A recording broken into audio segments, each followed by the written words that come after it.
Dallas Jenkins just did a live stream from Brazil, where he shared updates about The Chosen, as he occasionally does. Like the last live stream, he presented 2 new scenes from The Chosen Season 4, one of which was over 6 minutes long. The scenes were rough cuts, which means the editing and the sound still need to be corrected, but still, they were incredible.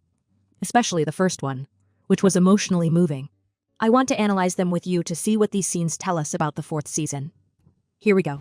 The first scene is about Jesus and his disciples, and is from episode 4, as Dallas confirmed during the live stream. It starts in Simon's house. Eden is hosting a dinner. While Simon Z is helping her, the others are eating fruit at the table with Jesus. Matthew chooses the pomegranate. Somehow, this doesn't surprise me. Of course, he chooses the most intricate and complicated one, yet he doesn't know how to eat it. He tries to bite it, but cannot. Thank God, Philip is there to help him. This is the first time we're seeing the new Philip in action. He has such a kind demeanor and explains how a pomegranate is cut step by step. It will take time for us to get used to him, but let me tell you, I already love how he talks. While he shows the proper way to cut a pomegranate, Simon disagrees.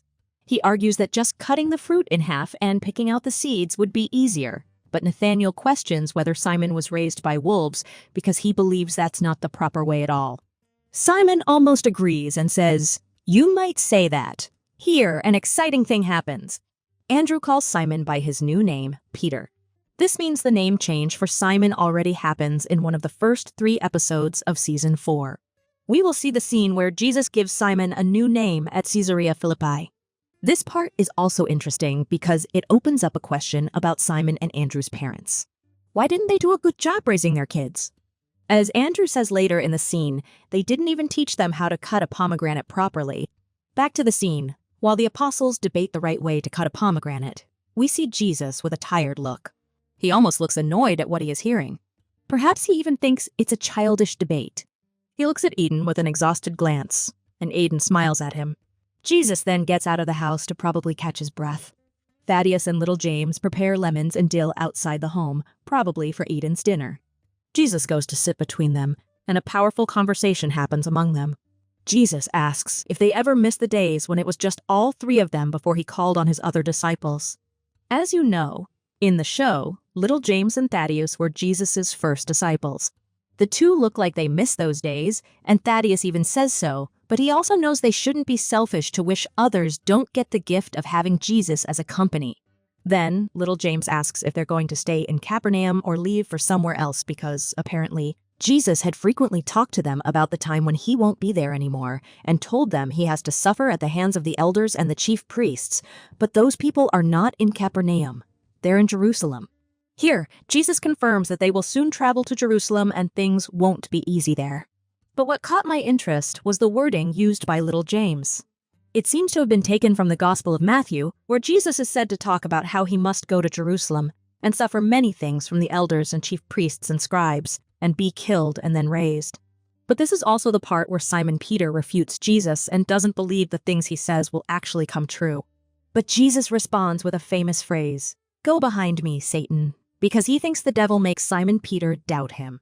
Anyway, I don't think we will see the scene right after Jesus' talk with little James and Thaddeus because even though Simon comes and asks what happened, a Roman soldier interrupts them and asks for Matthew. Unfortunately, this is where the first scene ends.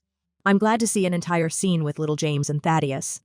We don't see Thaddeus enough, so this was a great way to show them. As for the second scene shown during the live stream, I have to say it's not as emotional as the first one. This one has Quintus and Gaius. According to Dallas, this scene will be from episode 2 or 3. We see Quintus very frustrated as he is angry at pilgrims taking so much space in the city. He wants Jesus' followers to be out of the city, but it doesn't seem like Gaius is complying with his orders. We already know that Gaius is going through a transformation of faith where he starts to get closer to Jesus, and you can see the dilemma on his face. One part of him has to obey his master's orders, but his heart knows Quintus's orders are not right. Quintus asks him to shrink the tent city 10 cubits a day, which means he wants the pilgrims out of the city. He then threatens Gaius with taking away his title. He belittles and humiliates Gaius. This is where we see Gaius questioning everything, and I seriously can't wait to see his next steps. Will he quit his post and turn to Jesus? We'll see.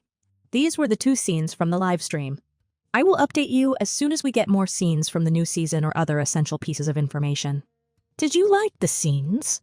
What do you think about the new Philip? Tell me in the comments below. Don't forget to like and share this video.